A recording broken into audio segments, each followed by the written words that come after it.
want drivers to be themselves. And then he's himself and he gives a 7-minute press conference. And everyone's like, not like that.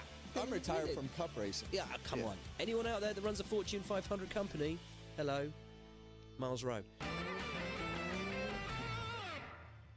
Well, hello, folks, and welcome back to Speed with Harvick and Buxton. Actually, with Harvick and Buxton, fueled by Poet. How are you, buddy? I'm doing great. Welcome back. So Thanks, let's talk some racing and have some fun. Good to have you back in the studio. It's good to see you, mate. It feels like it's been a month. Forever. It has actually been a month. Yeah.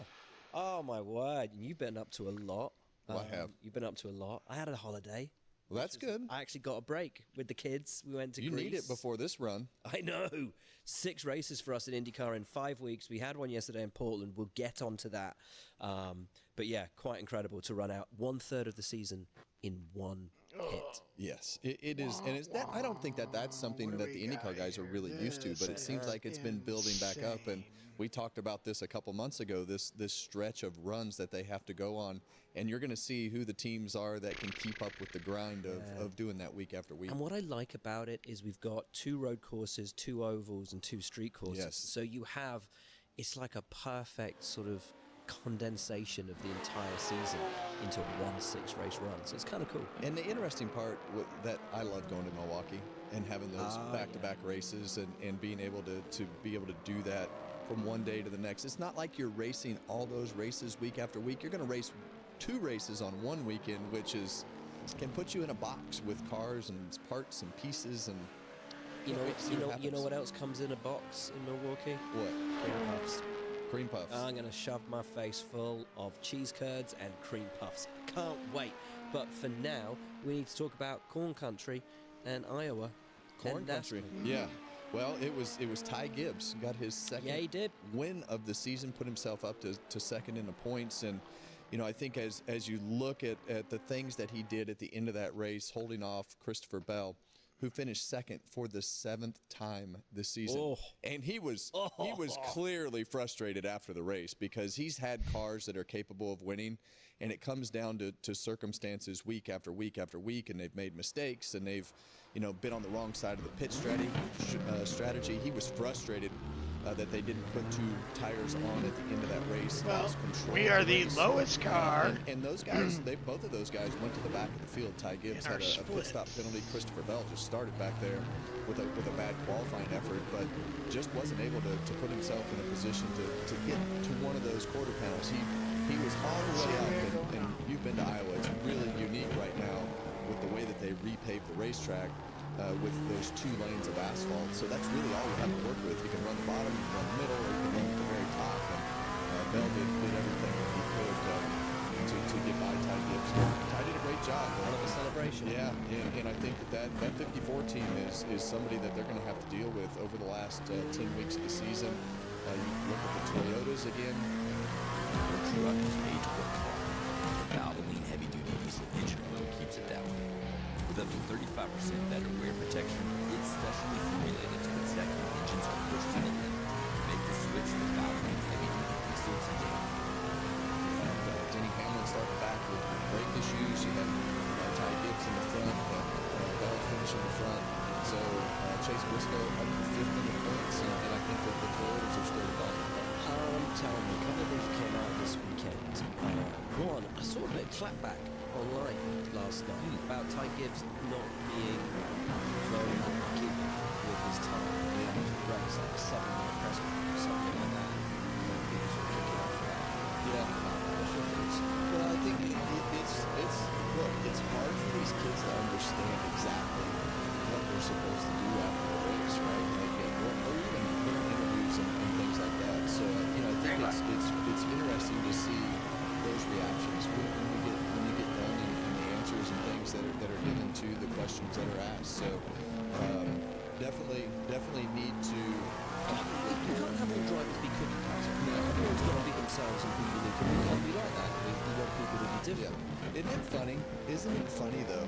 You hear all the responses of, "Oh, that was a terrible interview," and then you'll be like, "Why does that guy talk so much?" Yeah, but it's the whole thing. Like in this day and age, everyone's just like, we just want drivers to be themselves. And then he's himself and gives a 7-minute press conference. It was like, not like that. Be different. Be more normal. Okay. And the other thing. Wow, Dustin. Caution, stage brakes, still notes and I don't understand it. What's going on? So the big problem that we've all been talking about is how long the cautions are during races. At Indianapolis, we ran 2 laps of 30 minutes, and that was not good. You know, we had a stage break, we had a caution right before the stage break, and then we had a crash, and it took 30 minutes to run, run a couple laps. And I think that green flag laps. And I think that everybody, including NASCAR, was like, okay, what can we do to address some of these problems? So now, if the caution comes out, we had a terrible lap there, way off the pace. We got 2 cautions for another stage break to go through the procedure. Yeah, it's really trying to condense things to make the race more efficient from a time standpoint to get green flag racing in the things. And the thing that I well, starting last might actually be a benefit. Steelers, I don't know, NASCAR were aggressive in saying, hey, we're going to make some changes. We hear you things. We want the races to be run more efficiently. And what can we do to put ourselves in a position to try to save time and make these cautions, make the time of caution less? And I think that was a good step in the right direction. It's reactive and yet proactive. Right. At the same time. So I mean, that's a very positive thing. Let's talk O'Reilly. Yes. Well, O'Reilly, same thing as the last race that they had at the Brickyard. Carson Quapple was able to win his 2nd race, and it didn't come. I'm so glad that you got to pronounce. Yeah. As I can't. Yeah. Well, I think that as you look at the end of the race, Justin Allgaier, he kind of got off his strategy. He had total control of the race the whole day, and he got off strategy when the caution started falling at the end. It was just one after another, and all these guys went to the road, and Allgaier had to pit out of sequence with everybody else, put himself way in the back of the field, lost control of the race, and Carson was able to get around Ross Chastain at the end of the race there. So happy for him. Crew Chief Rodney Childers is the crew chief on Carson's car, and JRM cars in victory lane again. So it's fun to see first-time winners, but once they can shake that monkey off their back and be able to get back to victory lane for the 2nd time, that's when you know that things are really starting to roll. And Carson, look, that's not a situation where they know exactly what he is going to be doing. And I think being able to get the victory lane back and back definitely puts you in a position to say, hey, I'm wrong. That's a huge thing, as we talk about it all the time. Once you get that first win, what it unlocks, and to be able to back up the first win and usually win second, yes, that's got to do so much for you. And that's the thing, we always talk about how hard that first one is to get, but then you come to this crossroad, right? Where people have been working their whole life to get themselves to victory lane. And do they let their guard down? Do they say, hey, I really enjoyed this, I need to work harder? Who are they? Yeah. And you look, we can go right back to the beginning of the Cup season when you look at Tyler Reddick winning 5 races and putting himself as the championship favorite and all the things that have happened and completely fallen apart as we've gone through the last couple months of the season, sitting 4th in the points now. And I think for Ty Gibbs and Carson Quapple, being able to get that 2nd win makes it legitimate. That makes them legitimate contenders to do the things that they need to do to put themselves in position week after week in victory lane and capitalize on the cars that they have. Sweet. ARCA now, and just days after turning 16, Tristan McKee capped his birthday week with a statement win, taking the JR & Co. 150 at Iowa Speedway. He's an aggressive debating whether or not I want to go to prospect, Berlin his way tonight for through the battle, but I don't want to stay up to late. the victory, holding off his teammate Carson Brown to keep his birthday celebration, rolling. Great result for him, great win. What do you make of this kid? Well, the day after he turned 14, I remember racing him in the late model stocks at North Wilkesboro Speedway in the Cars Tour. So time flies, and these kids, like Tristan, they've been moving up the ladder, and now you saw him battle his teammate Carson Brown, who made his O'Reilly Series debut this weekend for RCR. Look, every 4 or 5 years you see a generational change, and I think that these kids are the next movement in things that are happening to be able to put themselves in a position to do what Carson Hocevar or some of those young kids that have popped onto the scene, Corey Heim, to put themselves in a position to go to the Truck Series or O'Reilly Series to to have a chance to make it. And both of these kids, have won races in pretty much everything that they've done. So ARCA was definitely the talent is on display in ARCA right now with these two young stars. We had ARCA West in Portland. Did you see it? Yeah, it was great. It was great. My gosh! But for me, I was really.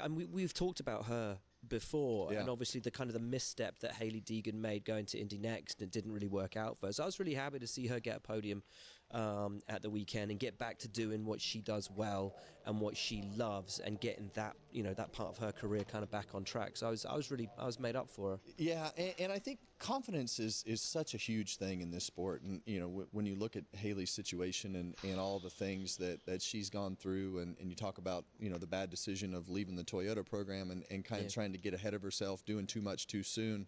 Now you're almost starting over. Yeah, right. And in order to get that confidence back, you just have to have, sometimes it's just one day where you have a good finish and things go your way, and you put together a whole race and you're like, oh, I remember how to do this. And I think, look, when I raced against Hailie Deegan in an ARCA race at Kern Raceway several years ago, I went to California Speedway. I'm like, this girl is for real. And she was on such a great track to doing the things that she needed to do, and once you derail that, it takes so long, and a lot of times you never get that back. So she's on a path to hopefully get her feet back under her, and hopefully this finish gives her a little bit of confidence. Shall we talk Cletus news? I know people love their Cletus news.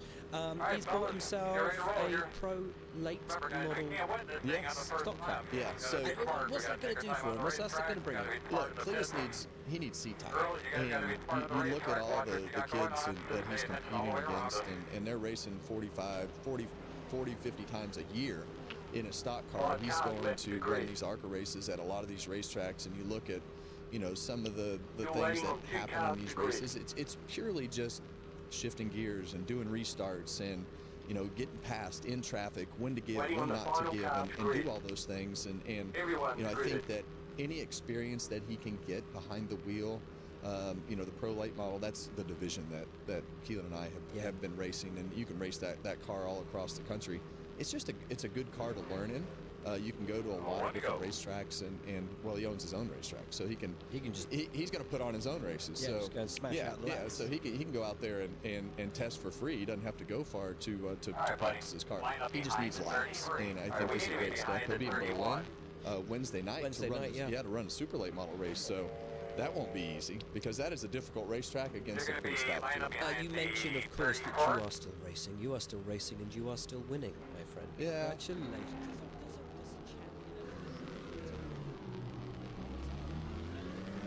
We're going to restart behind the 40. Come on behind the 37.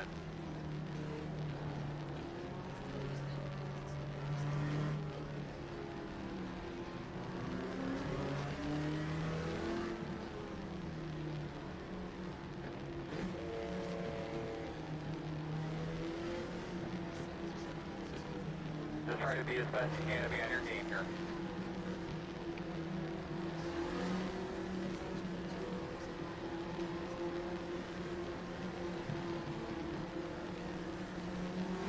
Big Daddy, you don't want to do it. Green flag.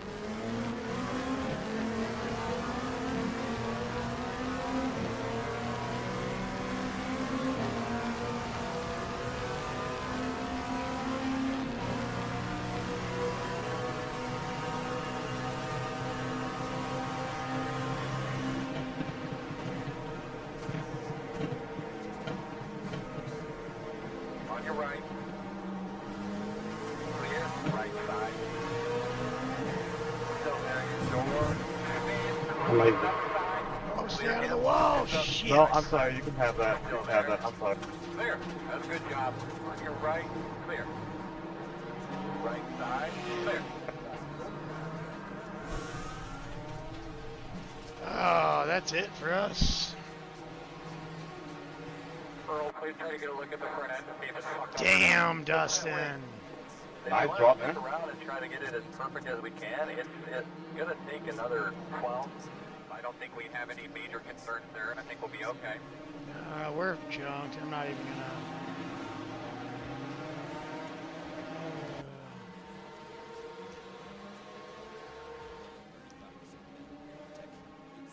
That's it, man. That sucks.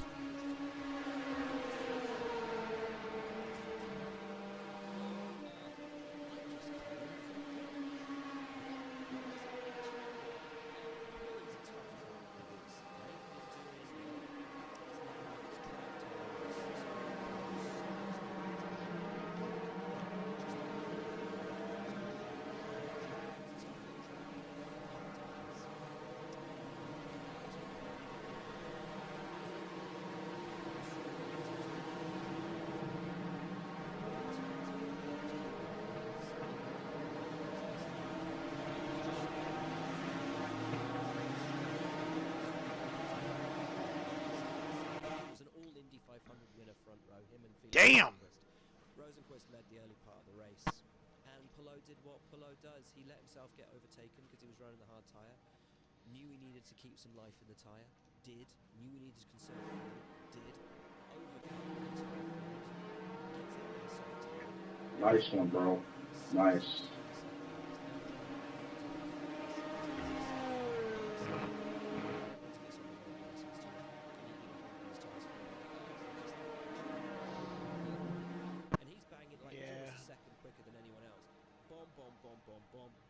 Sets up the win. Easy peasy. Like, unbelievable. We'll take our rating loss. Shit.